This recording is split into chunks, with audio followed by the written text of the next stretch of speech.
The broadcast is live. All right. Yeah, that's right. That's right. So I got to figure out what's going on. Comments. Uh, we'll wait. I guess a few moments. Oh Hopefully, a few yes, people it just show up. popped up for me. It says Gorothbalion's event rental. It just popped up on my phone. So for me, it says Gorothbalion's event rental. It just popped up on my phone. Oh, There we go. I'm kind of exiting out all the other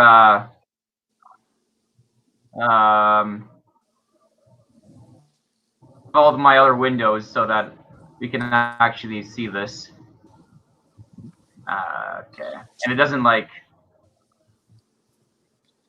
Okay, perfect. So we got a few viewers. I think 4 viewers.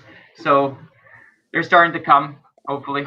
I guess we'll just ease into it slowly so that they don't miss it. Or I guess we don't even know how many people are going to come online. Right. Can I see how many people are online? 3. Okay. And I don't think you guys can see how many people. Hopefully, Adam shows. I don't know if this is the best time to do videos, but whatever. Well, we're here. Yeah. Yeah. The problem is, I had no time to prepare for this. In fact, I was like arguing with someone over the phone for the last half an hour. It wasn't like really arguing. It was just like talking about the current situation and like the government will help you. The government will help you, but I don't think the government will help us too much. That's all I'm kind of thinking. Okay, so we can't use the C word. Otherwise, it's demonetized. Okay. So JC, parties jumping in event rentals here from Austin, Texas. So Jordan, that's not too far away from you. It's not too far. It's about 4.5 to 5 hours. Okay, so you cover all of Texas, Jordan? If they'll pay for the delivery, yeah, we'll cover whatever.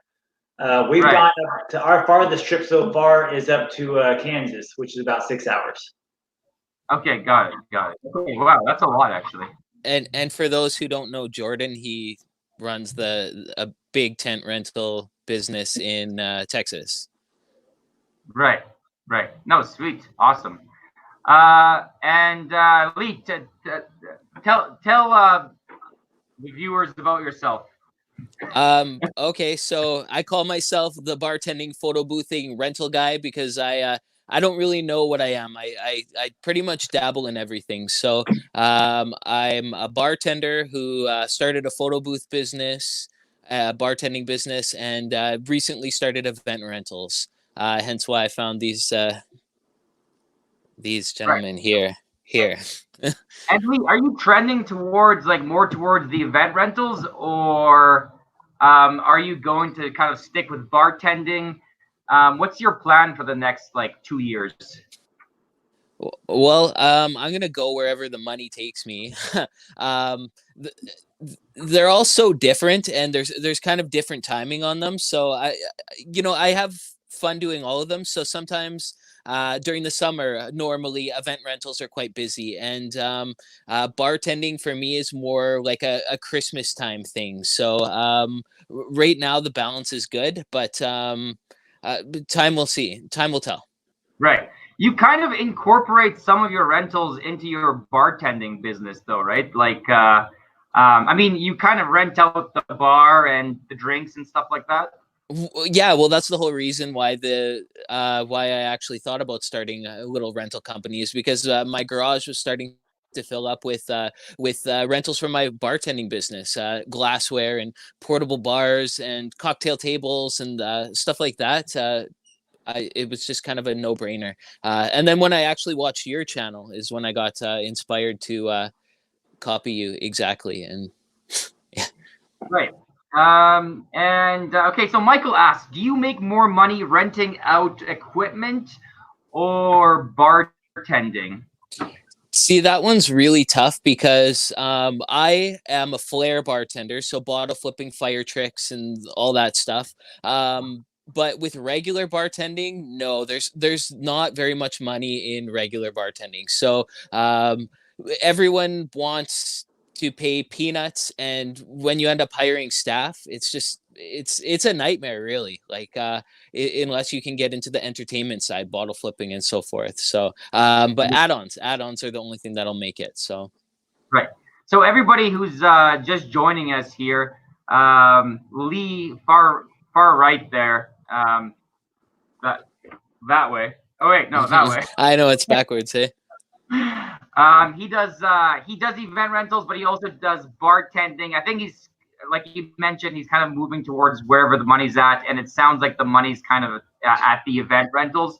So that's where Lee's going. He does have a YouTube channel. It's pretty epic, and if anybody's doing YouTube, they can definitely learn from him because he has great editing. So he puts editing into his videos, and that's why I would say that's why he's getting lots of subs coming through. So that's pretty cool. Jordan, introduce yourself briefly there to the new viewers. I think most of the viewers know you anyway, but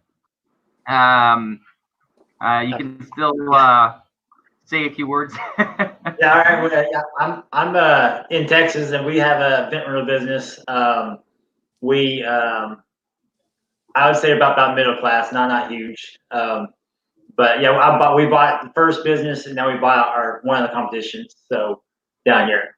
So, but yeah, we do tents, tables, chairs, ACs, heaters, staging, just about everything we got.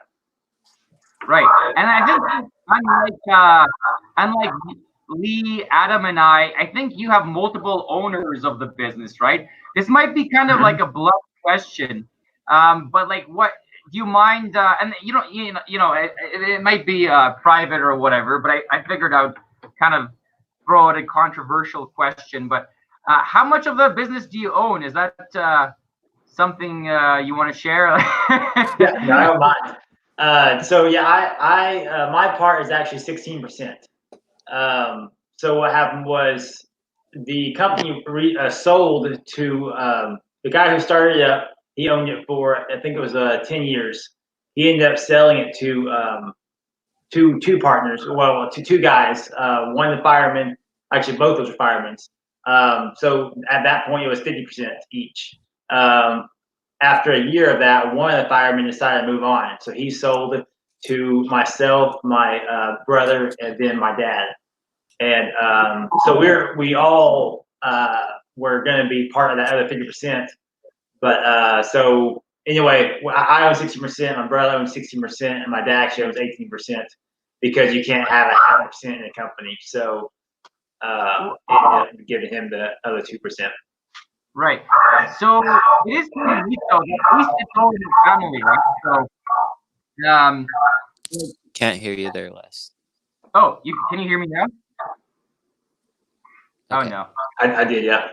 Okay, technical errors. Our first technical errors. This is actually my first like multi-people live stream, so we'll get to a couple of questions here. We have Michael again from Studio Films.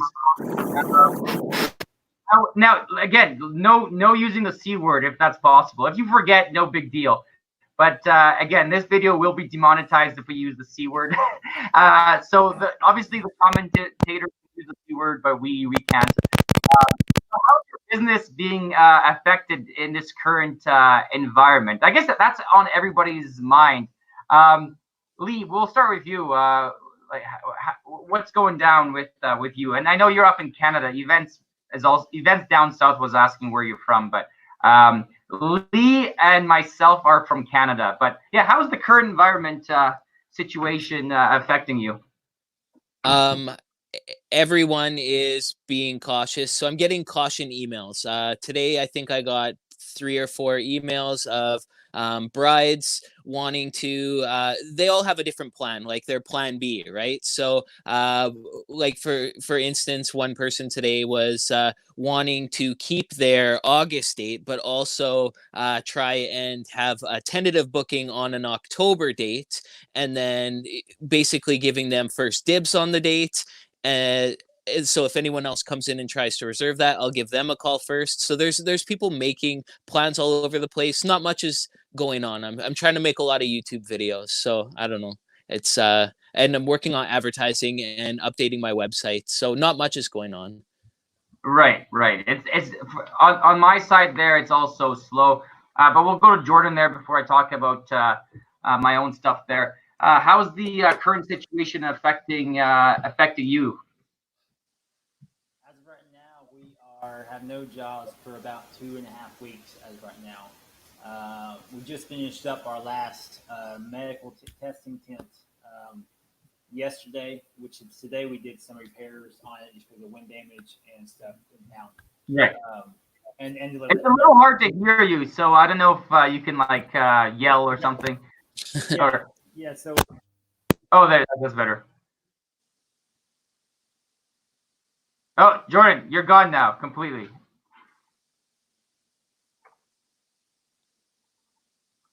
Okay. Lee, can you still hear us? Loud and clear. Roger that. Okay. So Jordan's fixing his situation there. Back now? Oh yeah. Oh yeah, that's much better. Okay. Yeah. So yeah, we finished setting our last tent yesterday. We had we ended up getting 6 of the testing tents. 6.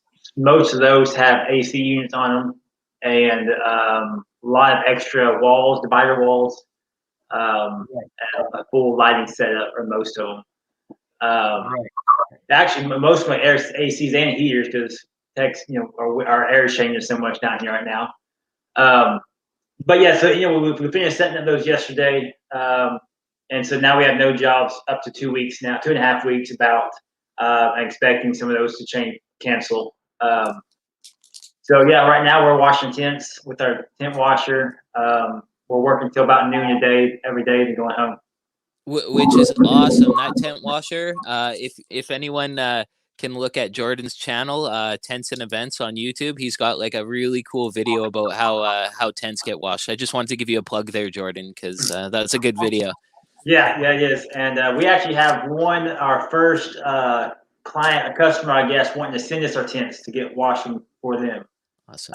So hopefully that will come through and actually make some money off that all soon during this time. Right, and that might not be bad, like secondary outlet of income, like washing tents or whatever you do, because those tent washers are like the alternative. Washing things by hand, just with a microfiber cloth, magic erasers is absolutely horrible. So that you might be able to reach out to people and be like, hey, we have a tent washer, we're doing it for this price. Come on down and wash your tents, and maybe you'll get a few. So like literally, if someone had a tent washer in my area and the price was decent, I would just swing by and get the tents washed. And I would definitely go for that. So the main part about that we're having issues with is that we're the only ones around. So I can see up more towards Adams Way, so many companies around each other that close by I drop them off. So around here, everybody's about 2 or 3 hours away to come drop them off. Right. So it's a little more of an inconvenience to do that. Right. But it's crazy. It's crazy that you're using AC over there when it's literally snowing outside right now. So it is kind of funny in that regard. So while you're talking, Jordan, Hamilton has a question there. I think that question is best answered by you. Do you recommend the Delta tents for renting? That's not a brand that I know. So yeah, again, most of those kind of brands are down in the States where I'm up in Canada. Have you heard of that brand before? Your thoughts on it? I have not heard that brand, no. We use Aztec, Off Season, and Salina for the main yes. Okay, yeah, okay. All right, so let's see. Let's check out a viewer question. U.S. versus Canada. So events down south. You're still there. Let me know what you mean by that. Like, you mean like with the current situation, or do you mean just in general? I think Canada. The only real difference, just kind of looking at that question quickly, is that we're less populated. So in general, there's just there's I would say there's less competition, but there's also less business. In every other way, it's quite similar. The rules are a bit different. It seems like you guys have many more manufacturers, and we're kind of stuck with people that sell items that are coming down from China. Yeah. So, Justin has a good question on that tent washing subject. What are you charging, or how are you charging for the tent washing there, Jordan? As of right now, we're posting it for 35 cents a square foot. But I do know I wasn't in the our other owner did that. I think he dropped it for our first client here, so we'll probably be dropping prices until we start getting customers and see really how to price it. That seems pretty cheap, doesn't it? Like 35 cents. What's that? Like a big tent would be how many square feet? The one we got the offer on, I think they were doing about 6. They had about 2 full loads worth, which was they had about 3,000 square feet, which supposed to be renting, supposed to be coming in. So yeah, for like 10 by 10, 100 square feet, it'd be like $35. So it's really not too bad if you're close by. But yeah, again, traveling time is a little different for people drops the ball. Right. Yeah, I guess Texas when Adam Sure. comes on, we need to ask what he gets charged when he takes it to his friend up there. Right. Do you want to see what I wash my tents with? Magic erasers. Do you wash your tents with magic erasers, Jordan? That's how we did it for 3 years, and we were done with it. So yeah, we're doing we do in the busy season. We're doing about 60,000 square feet a week. So it's too much to wash. Totally, magic erasers. Yeah. Right. And it's crazy what we do with magic erasers. Like, it would be kind of cool if they made magic erasers. This might be a manufacturing idea, but I don't want to get too diverse or whatever. But it'd be nice to have magic erasers that are like larger pads, because those little guys, like, it's hard to really cover the area when you're scrubbing. So, but I guess it's not a problem that you have anymore. Hold on. I think, okay, so Adam's going to come by in 10 minutes. So we'll definitely keep things going until Adam comes by. So James has a question here. Hey guys, do you handle tent permits in some municipalities? For some tents, do you just tell customers it's their responsibility if they want it, or you can do it for an extra charge? So Jordan, you do a lot of tents, so we'll start with you. For us, we don't deal with that whole lot yet because our area doesn't do permits for the most part. They are getting into it, but the ones we have dealt with have been more corporate events, like the Christmas tree Home Depot tents, Lowe's tents we just did, so we dealt with those, and we dealt with the Harbor Freight ones. We've actually been fined several times for it because we're not used to doing it. Because we think the client's getting them, and then they think we're getting them, and we don't get it done in time. So if you set the tent up before you have that permit, they'll fine you for it in most areas. But yeah, as far as we're understanding from what we've looked up and found, even if the client gets it, we still have to have it in our permission before we set the tent up, because they're going to be questioning us and not the client, is from what we found out. So it's normally better for just the people who's setting the tent up get it. Right. Okay. So actually, Lee. So this guy, he also has a photo booth business. So you got to watch out a little bit. He might be competition there. But although time, there's enough of us that we can always share the marketplace. Mm-hmm. So it's mostly so guys, if any of the viewers have any questions for Jordan or for Lee, again, Jordan is a master of tent and Lee is a master of photo booths and bartending. So definitely ask them questions, because they'll have some good answers in that regard. And yeah, so events down south, again, he was kind of going on with the differences between Canada, and I kind of finished that.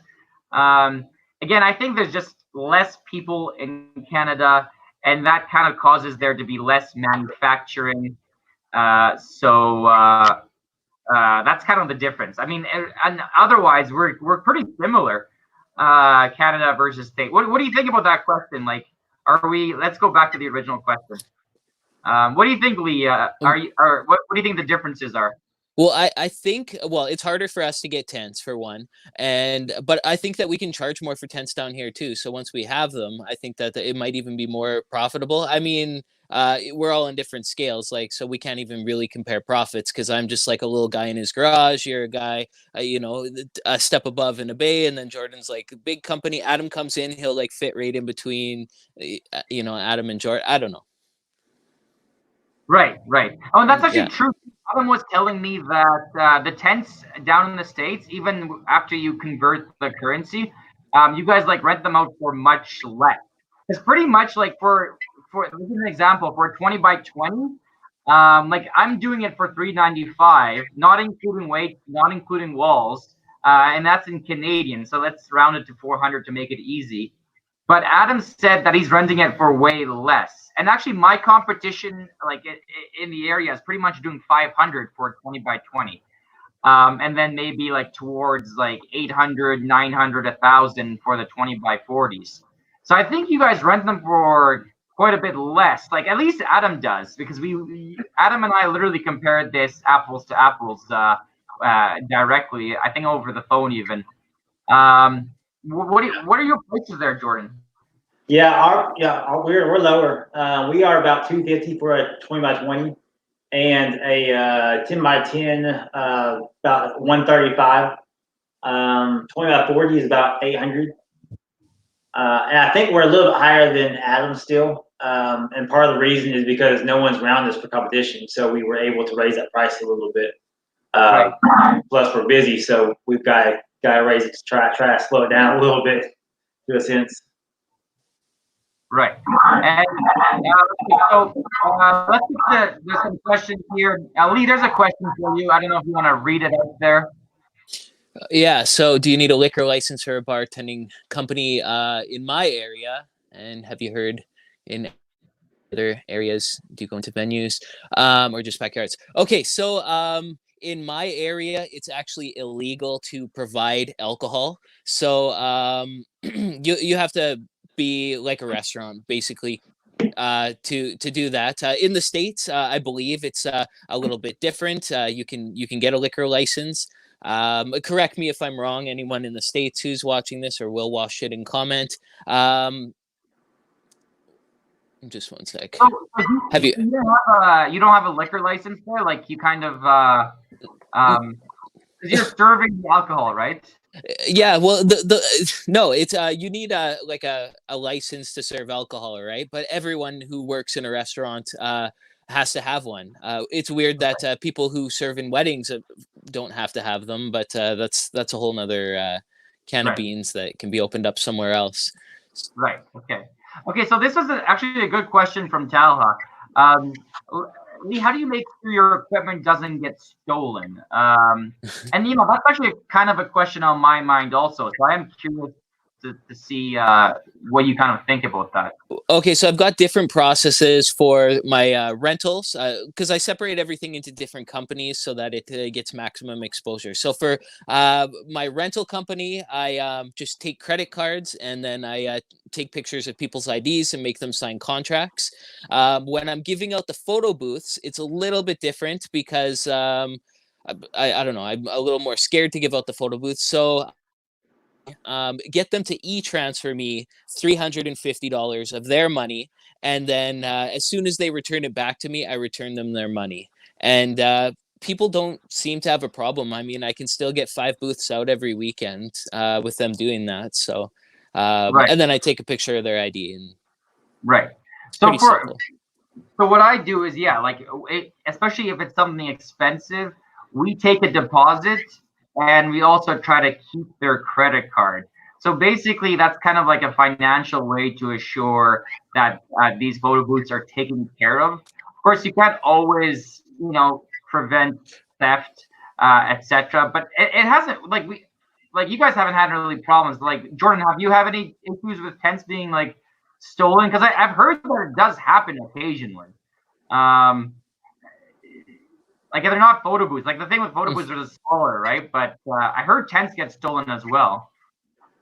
We haven't had a problem with stolen yet. We had a problem with like our pole tents being cut down, just the ropes, and make it fall.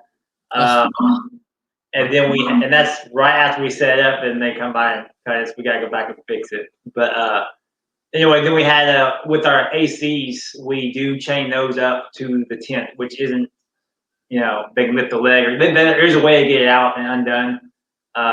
But we do try to chain it best we can on the AC units. Okay, right. Yeah, that's chain it up. And Ella, maybe for the photo booths, if you had one of those like luggage locks, there's different kinds, and like maybe that would be something to think about. Just make it a little bit more difficult. Obviously, it's not going to stop anybody, but it's maybe like an additional preventative measure. Now that being said, it is quite rare, so I think people take the risk, and you can also like maybe have insurance, although I doubt insurance will really help because the deductible is kind of high and stuff like that. So you can't really rely on insurance. It's kind of there because I don't know, some clients ask for it, but I think it's mostly just for show sometimes, insurance. So Hamilton has a question here. What's the best? Okay, so we already talked about this. What's the best way to clean tent? Yeah, it's essentially magic here, Hamilton. And Jordan, the guy in the middle here, has a big tent washer because he owns quite a few tents. His business is quite bigger than mine and Lee, and he actually has a dedicated tent washer to clean the tent. So otherwise, pretty much just scrub it with Magic Eraser. What we do, I have a little spot, like a little field by my bay. So we actually set up the tents, or partially set up the tent, and literally just clean them that way. And that seems to work the best, because if you just lay them out on the ground, or I don't know where, like on some sort of surface, like it crumples up, so you can't really get all of the surface nice and smooth. So we set them up and then we clean them. And then also that kind of lets us know before an event, like, oh, is there any tears? Is there any problems? And that tends to work the best. So Justin, I'm pretty sure none of you own bounce houses, but do you get asked if you do? Do you have a company you work with or recommend? Lee, you don't own any bounce houses, right? No, I don't own any bounce houses yet. Wait, no, but Jordan, you own bounce houses. I think I've seen them on Instagram. Yeah, we own 7 as of right now. And that came with our the purchase of the business we bought, the second business there. And we were going to go. We actually didn't really want to do them, so we were going to go through the first year of doing them and just seeing what the profits came since we had them, and seeing what the profits were and seeing how upkeep they were and all that before we decided to either go further in it or to scratch them and try to sell them. Because we do have a bounce house business here. They start up and I guess back out because it is a lot of time and labor. The thing is a quick setup and quick get out of there, but it is a lot of time and work to do it. So we have businesses pop up and back out every year. But there's one pretty big company that has them and been in business for a while. Now they change names, so new owner buys them every 2 years or so. But for the most part, they have a lot of bounce houses. So we probably won't get much bigger in bounce houses until way down the line. But we'll stick with our 7. Maybe buy new ones to stay around that range. But any bigger than that, we'll probably just hire them out, which we have done several times. Right. I don't actually own them, and furthermore, I don't know anybody in the area who's decent who has them. There is I guess one company that I'm starting to recommend, but no one that's really strongly connected to me. So Justin, I recommend you, but you're probably up somewhere else. That's the thing with all of us. We're all from different places. But yeah, let's find some other. And Justin's saying here, like, definitely get bounce houses. So I guess he's found success. Gordon, do you find them profitable? They are. Our biggest deal right now is they're not fun to clean. Which I guess, as far as I've seen, that's the only way to do it, is to, I guess, set them up and just wipe them down as they're set up, with magic erasers, brooms, mops, like that. And that's just how you clean them, I guess. And we were told we can stick them in our washer, actually, but only small ones, because they will hold so much water inside of them and you can't ever dry them. And we haven't tried it yet, but yeah. Right. Okay. Yeah, because I thought Texas might not be a bad place to have them, because they're it doesn't rain that much, so like you could probably have them out, not worry about the rain. We get some, like, for us down up in Canada here. I think Lee has the same issue where the weather's kind of unpredictable. So like if it says it's not gonna rain, like we can't rely on that. It may very well rain. So I was always kind of worried about that. Lee, here's a question for you. DSLR standard or the expensive version? Is the live view worth it? Why DSLR booth versus Spark booth, dark room? Definitely go with the Pro. Do not go with standard. Live view is 100% worth it. People need to see themselves in the photos, or they're not even going to pose. It would make no sense to have. I don't even know why they offer a standard version. I think it's just for people to buy the regular version, then realize they screwed up, and then they got their foot in the door with the $60 already. So DSLR booth versus Spark room or dark room. You know what? I just picked. So when I started out, I started with Breeze, and that was not a good starting point for me, because Breeze is pretty technical stuff for someone starting out. So next one down the road was DSLR booth, and I stuck with it, and they were okay at the start, looking back, but they've made a lot of advancements and they're great. DSLR booth all the way, because that's the one I rode through with. Okay, yeah, and I use DSLR booth for the couple booths I have here locally, and again, it seems to work just fine for my booth. So I'm definitely a solid program, and it seems like they're always kind of improving it and adding stuff to it. So definitely a solid program. So okay, Justin asks, what if the person at the venue buys the booze? Is it then like? I suppose you have to serve it, right? So you still need the license. Okay, so at the event, okay, so if I go into a restaurant, the restaurant or a bar or whatever, I can go in there. I'm under their insurance, and then the venue will buy the booze. People at a wedding, they have to get their wedding permit. They buy the booze, so they're responsible. I'm just responsible for not over-serving guests. So that's my responsibility as a tender, to not overserve. So we got Adam coming down. Yeah, I'm here. Sorry, guys. Oh, here's a good question. Jordan and Lee, and I guess Adam now. What rental programs do you use? So I guess Events Down South already knows I use Good Shuffle. And so far I recommend it. It's not perfect. I just saw Adam talk to some Good Shuffle salesperson. So that was an interesting broadcast there. And apparently they're the only one who replied. So that's the one thing I would say about Good Shuffle. They're crazy when it comes to responding. Like if you have a question, like it's Saturday, they'll respond. They'll answer the question. So they have really good support. And they're the only ones who actually replied back and did an interview with Adam. Lee, it's weird. Jordan, Go. I use Rentmaster. I've said that a bunch of times. What do you guys use? I use PR. What I go with. Point of rental? Point of rental, yes, sir. Okay, yep. Cool. So I use a entry program, Wave Accounting in Canada. But I am also switching for my photo booth company. I'm switching over to Check Cherry right now. The fine people at Check Cherry sent me a free free subscription. So I'm going to be making a video on that right away, the whole Check Cherry system. So He's sponsored now by Check Cherry. So wait, they send it to you because you got your YouTube channel? oh yeah, well I'm working out something with them, so I'm trying out their program, and I'm gonna do a review on it in one of my videos, and then we're gonna go from there. So they're really nice guys at Check Cherry, and from what I've seen from their program right now, it's really awesome for like photo booth and DJs and stuff like that. So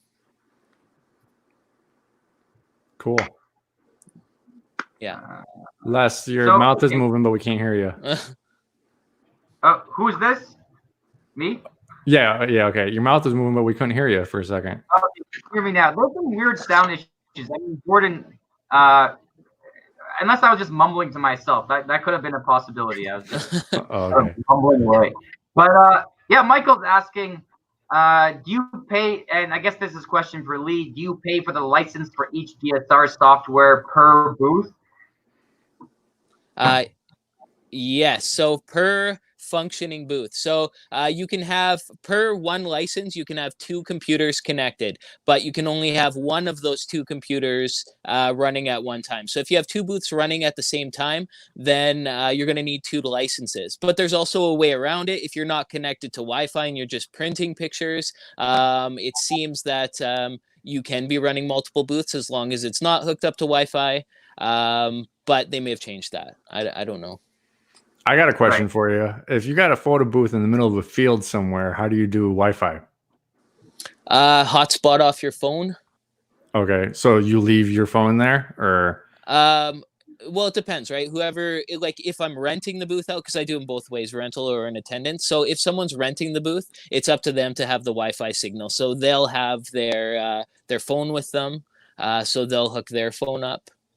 If there's no Wi-Fi whatsoever, the program that I use, it automatically saves all the pictures. People still enter their phone numbers in, and then as soon as the booth reaches a signal, then it will automatically send everything out to everyone. oh, cool. So Yeah. we actually had a question about cleaning tents, Adam, and I'll just go back to it, and because we're wondering, how do you clean? Let me get back to that question. There you go. What is the best way to clean that? So we kind of answered it, but we're kind of curious to see what you're up to these days. I know you've tried to probably refine the process. I mean, one of your original videos is something you had like a drum tent cleaner, like do-it-yourself thing. Yeah. I think that video got a lot of views, but I don't think it was successful, right? I'm still working on it. I got to put the fins in it. So the best way is to go ahead and buy a tent washer like Jordan did. But the second best way is just have a friend who loves you, who owns a tent washer and does it for free. But without having that and without sending it to someone like Jordan or my friend where you have to pay, just elbow grease, some sort of machine that takes away the, fatigue of it, and magic erasers. When I was driving, I was watching a little bit and I saw people mention magic erasers. Right. Just a bunch of elbow grease, but I'm going to try to get that drum working. I got to I don't know what you call them, but I got to put the fins in, because the problem was the tent would just stay at the bottom and not, get shuffled around. So put those fins in and then it'll shuffle around and it should work. But I can only do like up to a 20x40 in that. Okay, got it. That video is great. I actually just watched that video this morning again. You got like almost 800 views on it. Oh, really? That's cool. I don't ever see that stuff. Have you guys thought about like chair cleaners or other item cleaners? I guess chairs, like there's a lot of chairs, right? You got 1,000 chairs, you got 500 chairs, you got 100 chairs. Have you thought of chair cleaners at all? So that's like a scale thing. If you got thousands of chairs, yeah, there's a chair cleaner, but it really only does the non-padded chairs. You can't stick a resin chair in there. So if you got like 1,000 white non-padded, and it's taking and you do clean them every week, the chair washer would be good. And I don't think they're that expensive. They're not $60,000 like a tent washer is. Right. And then I did want to. I have a chair washer as well, and the resin chairs will go through it. They just don't clean as well. You can't get the shoe marks off of it, but it will knock the dust off. So, but yeah, I think we paid. It came with the business when we bought it, but it was about 6,000 when we have. Right. Wait. You have 6,000 resin chairs? No, he's saying the price of the machine was 6,000. Oh, okay. I know you have a lot, but 6,000, that's a great number to have. He's like, no, I have 8,000. Yeah. It's just like, Well, how many resin chairs do you have, Jordan? With the 200 we just bought, we have about 650. Okay. okay, that's doable. That's doable. So, this is a question, Adam. Like, I'm curious about this question, so we're just gonna go back to it really quickly. And so originally it was for Lee there. But do you ever wonder about or worry about equipment being stolen, and your thoughts about that, or what you do, or if you do nothing? Basically do nothing. I mean, if it gets stolen, you're going to charge the person. In 15, 16 years of doing this, we had 3 cocktail tables stolen from a wedding that was at a college, and some, frat guys went and took 3 cocktail tables. We were actually at a wedding where we were doing vintage dinnerware, and there was a bunch of people saying, "Oh my God, I love this plate. I'm going to steal this plate." And me and the dish guy were both there, and we walked over and be like, "Yo, we own that. Don't steal it." Right. There's another time where I was doing a big fancy dinner on a stage at like a Broadway kind of thing. And we had beer tasting glasses, and I saw some guy look at it and put it in his jacket. I walked over to him and I said, "Yo, put that back. I own that glass. It's my glass." And he got all flustered and put it back. Yeah, it's definitely a flustering situation when someone sees you steal something. Right. But not that I have personal experience. But. Right. But in general, I'm not too worried about it. It's mostly backyard places and stuff. I'm more worried like at a college, which, stupid kids will steal things. But in general, that's only happened once in 15 years. So I'm okay with it. That's why we have contracts, right? Yeah. Yeah, and I think versus Walmart and stuff like that, we probably suffer less, I'm guessing 20% of people are stealing from Walmart. And that's a joke percentage, but you know what I mean? Quite a few are probably stealing from convenience stores and Walmart, usually a candy bar or something, but I just want to touch on one thing real quick. We are really strict on gold flatware. In general, things go missing of flatware and dinnerware, and we don't really penalize the customer, but gold flatware, we count it when it comes back and be like, we charge you, because people steal the gold a lot. So we just covered our ass and said, we charge you whatever's missing. Doesn't matter if you lost it or someone stole it, we charge you. Right. Oh, and Adam, you just actually came back from another medical tent setup. I'm sure you're going to make a video about it. I'm sure you filmed that. It was the one I did previously. I put a 10 by 10 up, and they wanted another tent for, instead of doing telemedicine, they wanted a small tent with a floor in it so that people could actually come in but still stay outside so they can actually listen to their lungs and stuff. So I had to move the 10 by 10 somewhere else and put a 15 by 15 up in place. So it was a lot of moving around or whatever. But I mean, they're going to have it for 4 weeks, 8 weeks. It's a lot of money for not a lot of work. Okay. So Lee, I think there's another question for you here. Why do you need Wi-Fi for DSR? Aren't you just printing or connecting cable or printer? So I know the answer, but Lee, you're the photo booth guy. So take it away. A lot of my business is digital photo booths. So out of my all my photo booths that I own, I actually only have 2 professional printers. I've got some other little home printers and stuff, but a lot of times there isn't people printing, so the pictures will send to their phones and emails. That's the new age. We're breaking into that, so I'm trying to stray away from printers. And is it cheaper than not having it print? There's less technical issues with printing. When it comes down to it, the media is 13 cents per print. A 2-hour event, you do about 130 prints, ish.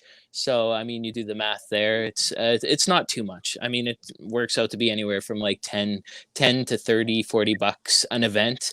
Some other photo people will tell you that they go through multiple rolls an event, and I've never seen an event like that. So they're obviously on a way bigger scale than me. The next question here is, have you looked into NACA? So I have no idea what NACA is. I don't know if any of you know what that is. Justin, what is NACA? So we'll get back to you if you're still around, and you kind of tell us what NACA is. Is it like a third-party place? So yeah, we'll check that out. So the next question is wood or Wood. Yeah, you're always on the wood side, and I know Jordan probably is too. Yeah, okay, I know Adam's on the wood. Okay, why wood? Because they last forever and you can refinish them. The plastic tables, even though they say lifetime, are not lifetime. They are lighter. They are lighter though, but Right. There is those good plastic tables though. I forget what they're called. Me and Adam were talking about this at Rhino? some point. Rhino, or yeah, those are some high end plastic tables, which I think are just as expensive as wood. probably. What are your thoughts? What are your thoughts for wood versus plastic? We have all wood right now. Yep. Yeah. We actually have an event venue next to us that has all aluminum tables, and they're pretty nice. They're really old, but they're really nice. Aluminum, eh? Yeah, very very light. So we're gonna see what they got there and try look at those. Right. I always feel like an amateur doing plastic tables. You know, I mean, I just bought some more plastic tables, so I'm like, should I be investing in more plastic tables? At the same time, like, you know, I'm still doing kind of the smaller, medium events, lots of walk-ins in the summertime.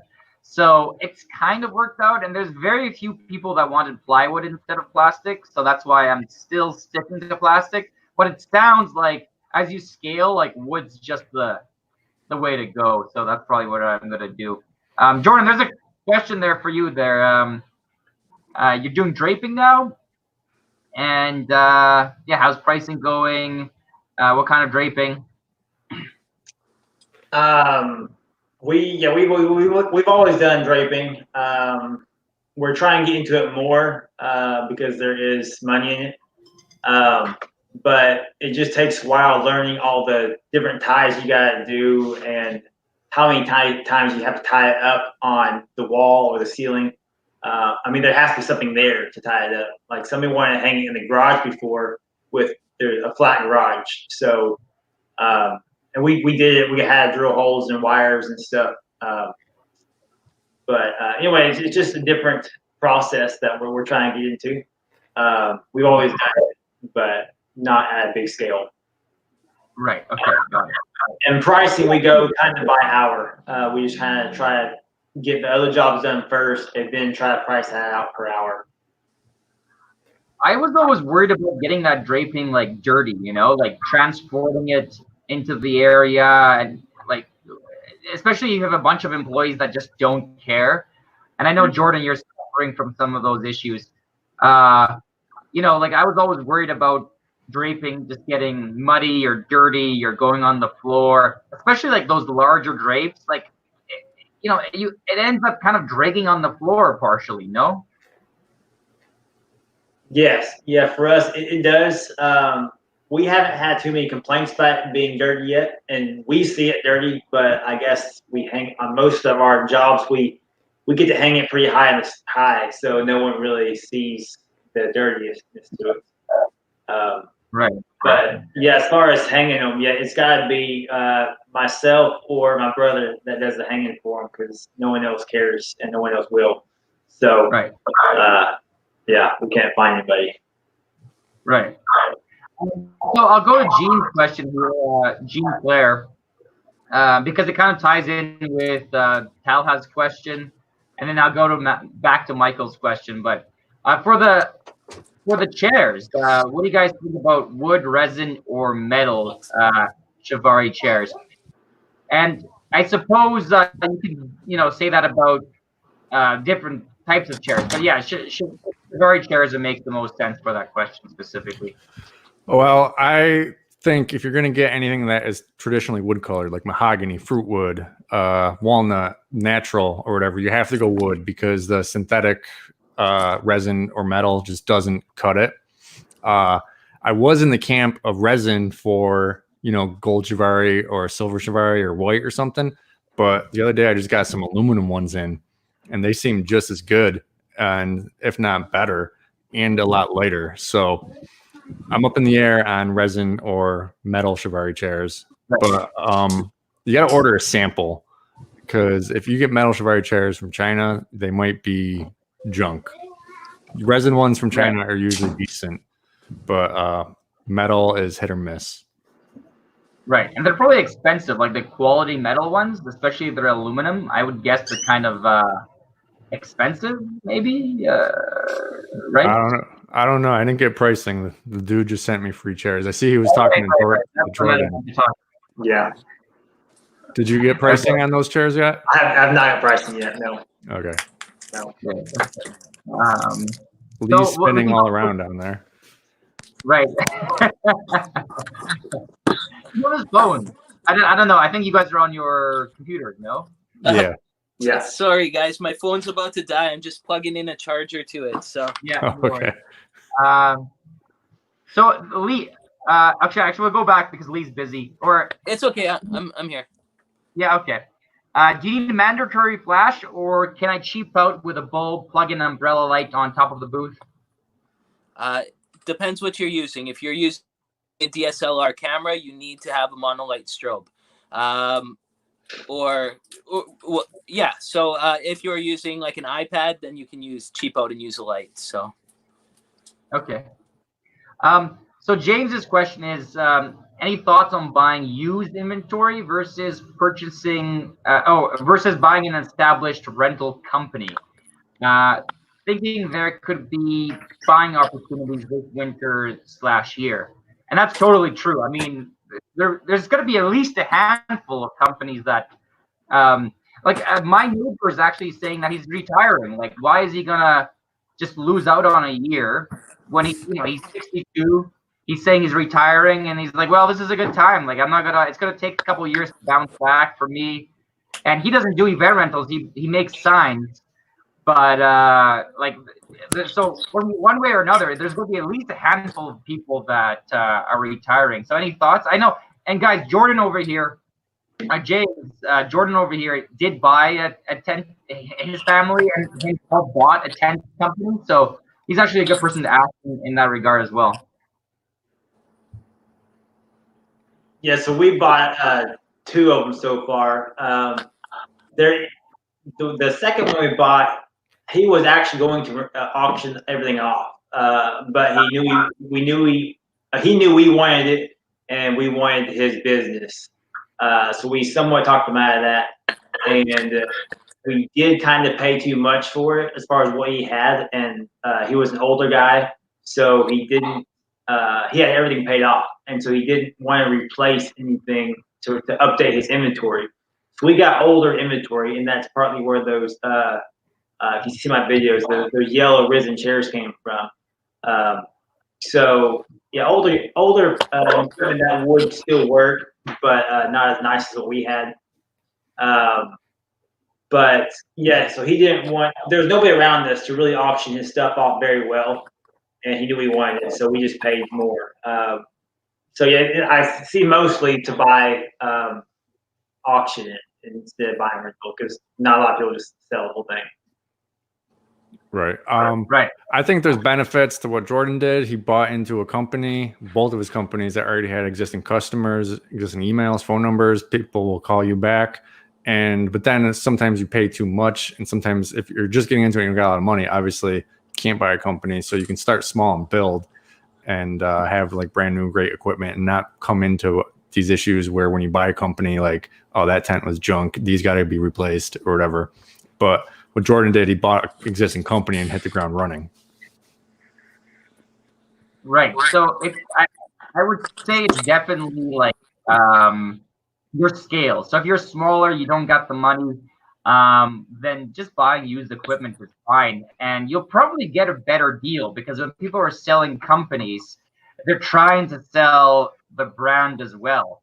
And, likely their brand is useless, but because they've been building that business for 10 years, in their eyes, it's like something magnificent and like worth a lot of money. But to you, it's like, well, I've never heard of you before, so I don't care about your brand. I just want your stuff. So, but either way, I'm sure just keep your eyes out, and there's probably awesome deals out there. So Justin's question before, I want to get back to it because we talked about it, is NAFCA. So he's saying that there's some sort of National Association of College Activities. Do you know what that is, Adam? No, never heard of it. I'll have to check into it. No. Yeah, maybe they have a bunch of work potentially. So here's a question from Neferatari. I'm terrible with saying people's names, so sorry. I probably didn't say it good there. So wouldn't pipe and drape be better for space? I think, Jordan, this relates to the previous question about like the other drapes that you have. So you don't have to drill or screw anything. Do you know anything about that, Jordan? Yeah, so the one we did, I was talking about, I got a slideshow of it. But we have pipe and drape also. But when you try hanging a ceiling drape across, those drapes will pull in and they fall over. So on that particular one, we had to drill in or do eye bolts in the ceiling for it. But for the walls, yes, pipe and drape, it works great. Right. Drape is actually, like I would say, surprisingly heavy once you get a few sections of it up. So something to kind of think about when planning that. What's the average wedding tent size and inventory sent out for each of you? So, Justin, it's kind of like this conglomeration. We touched on this, but this conglomeration of people here of us, it's kind of neat because Lee on the bottom right. Actually, I don't know how you guys are viewing the screen. I think it's probably the same as me, but Lee on the bottom right is like we're all at different scales, and it's pretty consistent in terms of like increase. So Lee's like, I don't want to like say too much, but so Lee's he's just starting out. He's from his garage. I don't know. He's doing 75K per year. Then there's myself, who's doing maybe 225K per year with the event rentals. There's Adam, who's almost $500,000, I believe. No, he's $500,000. I think he broke the $500,000 mark. Yeah, right? 530 last year. Right, and then there's Jordan, who you know, like, he makes more money than we make in a month. Right, he makes more money in a month than we make in a year. Maybe not, but for me and Lee's, it seems that way sometimes. Right. Okay, so the average tent size and inventory sent out.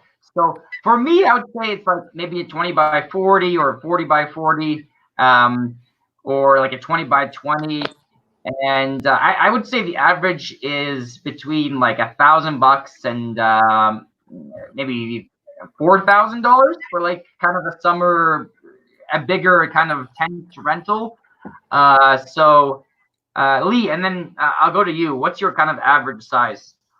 I'm way on the small end of things. So I do lots of single orders. I'm just getting into tents. So last year was just pop-up tents. This year I'm offering 20 by 20s and 20 by 30s. So it'll be people renting basically one item on discount from me at a time. I'm just taking what I can get till I can grow big enough to supply a full wedding, basically.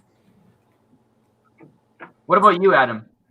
So my most popular size is a 40 by 100, anywhere from 150 to 250 people. The amount of tables and chairs for however many people are there. Sometimes you'll double the chairs because it's for the ceremony and the reception. I always got a dance floor under there. I get them to get the dance floor. Very rarely does someone just want to dance on the grass. They want that dance floor to define the space and to keep people's heels out of the ground. And my average, wedding is on the small end going to be like 4,000 for that 40 by 100 and everything under it, up to like 12 to 15 depending on the grade and style chair and lights they go with. And then Jordan, what about you? We do a lot of 20 by 40s for just backyard receptions, not necessarily the wedding, but receptions. So that's pretty average, I guess. But going up to the full wedding, we do I'd say 40 wides, 40 by 80s, and then if they go bigger than that, they normally go to a 60 by something. A lot of them are 60 by 60s to a 60 by 100. Okay. And now this is the question for me: how much are your like 40 wide weddings averaging? I can't hear anything. 40 wide weddings, they average about 6,000, between 5 and 6. Right. Okay. You're not you're not too expensive, like in a way. Like a normal regular bride and groom might be able to still afford you there, Jordan. So going back to that Justin question, you just said so apparently every college has a student activity fee, and then every student pays into that, and they use that for events and stuff. So I mean, Justin, like we do service colleges, like I service the universities around me, so that's probably where they're drawing the money from. And I know Adam like does a lot of like he services the college near him. And apparently he gets a lot of business, and until recently he gets a lot of business from them. Yeah, until recently, like they just call up like 2 weeks ahead and be like, "Yo, we need 400 chairs," and I'm like, "Yeah, definitely." We make a lot of money from the one college, and that was me basically emailing random people there like once a month all the time, trying to just get a hold of someone, and finally did, and then it paid off. We lost Lee. Yeah, I think he just had some technical difficulties because I heard him mumble. The one dude who knows the most about computers and setting them up and stuff, and he can't handle a YouTube live. That's actually funny. Yeah. He's off his phone. Like he's hiding in his basement or something because at his house, his kids are there. So he's hiding in the basement, and like off the phone is probably not as like, solid. So Hamilton's asking. And we'll end this stream in like 10, 12 minutes anyway, because it's been over an hour there for us. But I think for you, Adam, a little bit less. How much do you think your companies are worth? How much have you invested? So I might as well just start off this question.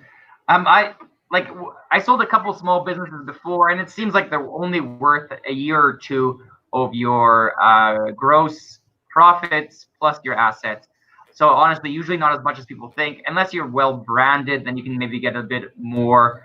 And you kind of want to sell for less if you want to find buyers, because a lot of people think their companies are worth more than the buyers think they're worth.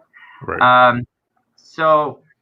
And I know in the States, most event companies are just auctioned off. Like the materials are auctioned off. So in a way, like the brand is almost worthless for a lot of these companies.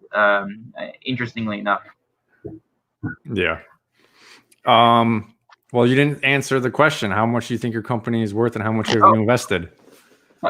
So I invest everything. Like my company's my life. So pretty much whatever I make really goes to the business, buying inventory and stuff like that. Like, in the bank account there might be $1,000, there might be $15,000, there might be $50,000 sometimes, but pretty much it all goes to zero once.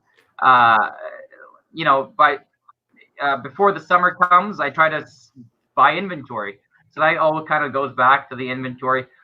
And what it's worth, again, like I did like in 2019, I did 235, I think, in sales, Canadian. So let's say like just under 200. So, it's not worth much. I think it's worth more in 5 years if I keep building this. So I'm not really interested in what it's worth now. Maybe whatever, $100,000 or something, 130,000. That's not really a number that, gets me too excited. So it'd be really cool to grow it to like $1 million company, I think. So in time, that will happen in time, obviously. What about you, Adam? Well, I made 530 last year, but I definitely don't think someone's going to pay 530 for it.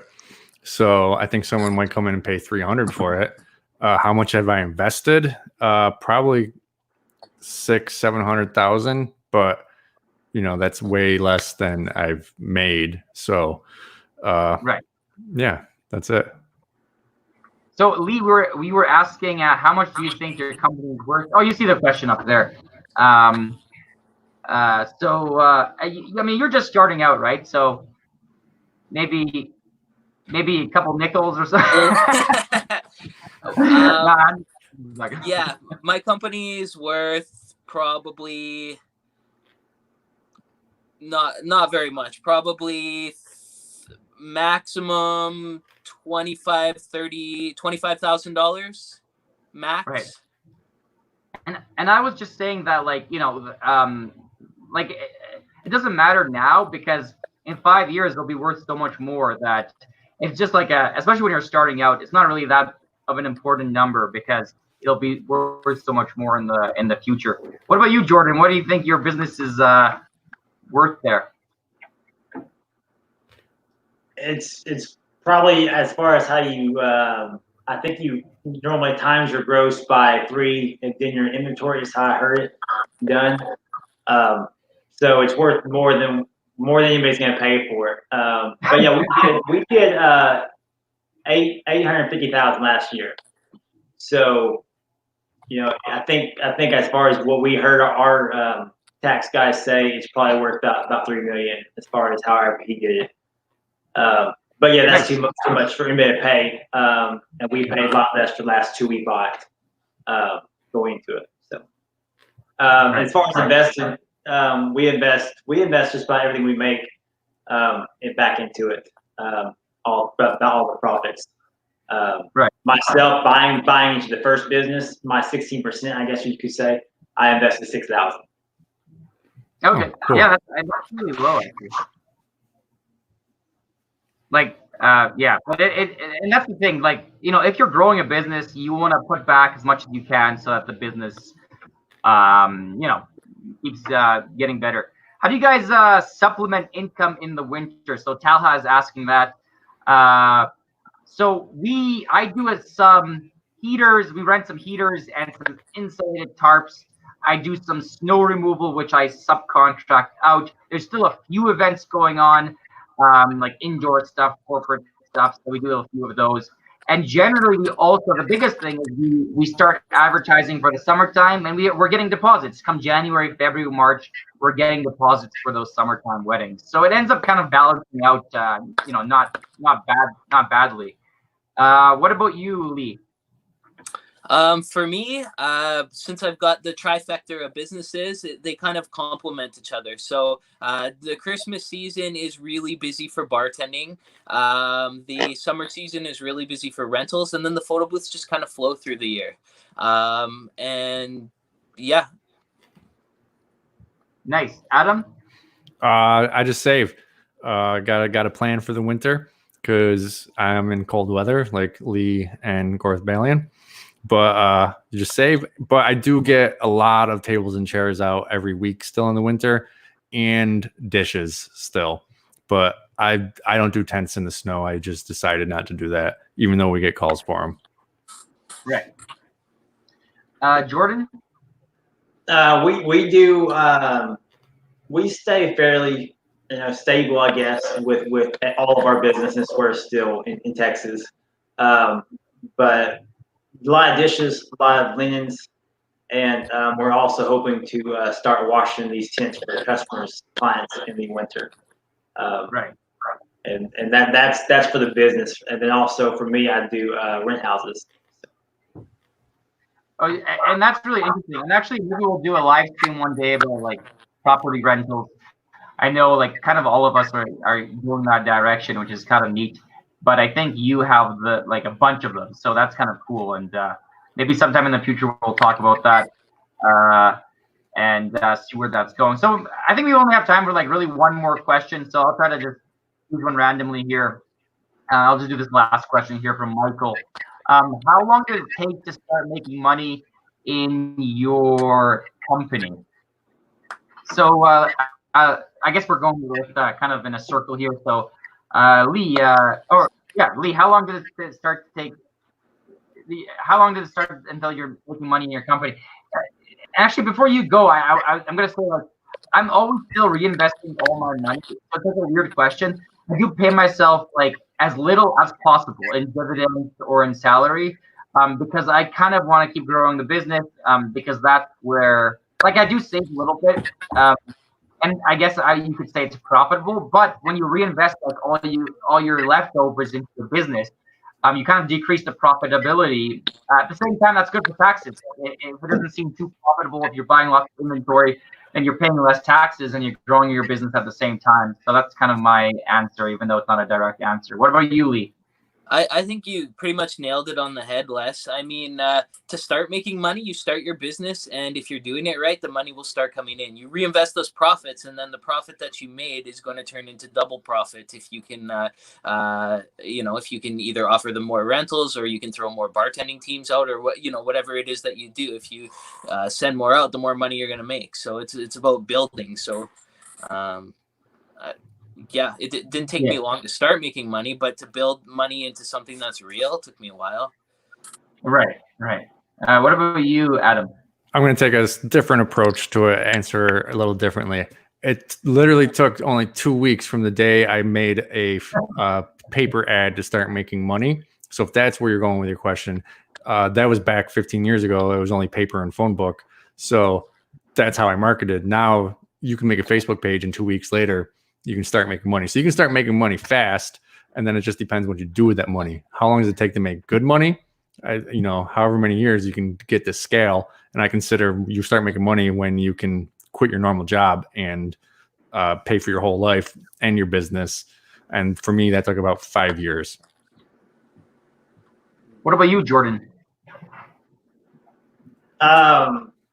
Yeah, it doesn't take long. I mean, for me, it's a little different. I bought into a business that was already existing. So I made money the first day, really. But it wasn't huge. I mean, like I said, when we bought the business, it was just under 200,000. I invested 6,000 into it at that point to get into it.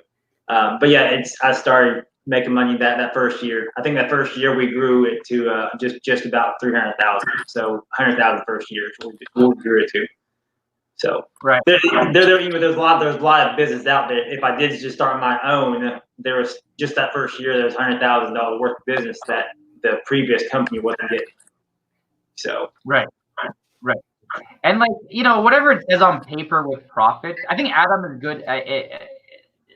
It's about 5 years. If you start from scratch, 5 years is a good benchmark towards which you're making an actual living salary, still buying new inventory at the same time, and progressing.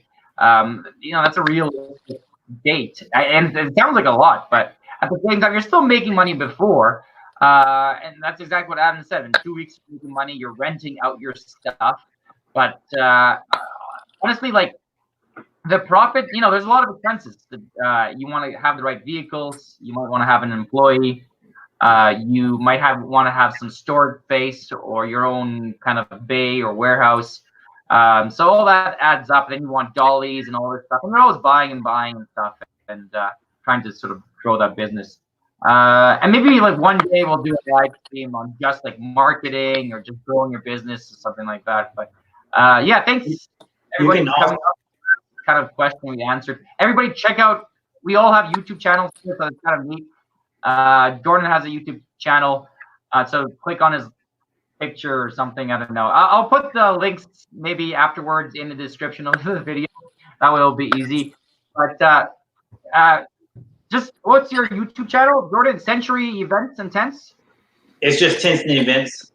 Tents and Events rental. Yeah. And also with that question there, you can also, without investing any money, you can make your own page and start posting on Facebook, which is free there. But also, if you're around the beer company, post pictures and then just sub-rent for your first year. You won't make as much and a lot of effort, but with no money invested, just sub-rent and go deliver it yourself. Upcharge for it. Right. Events is neat because you can always get deposits. You can always sub-rent. So you can be sneaky or cunning, or you can do the hustle, and make and definitely kind of succeed.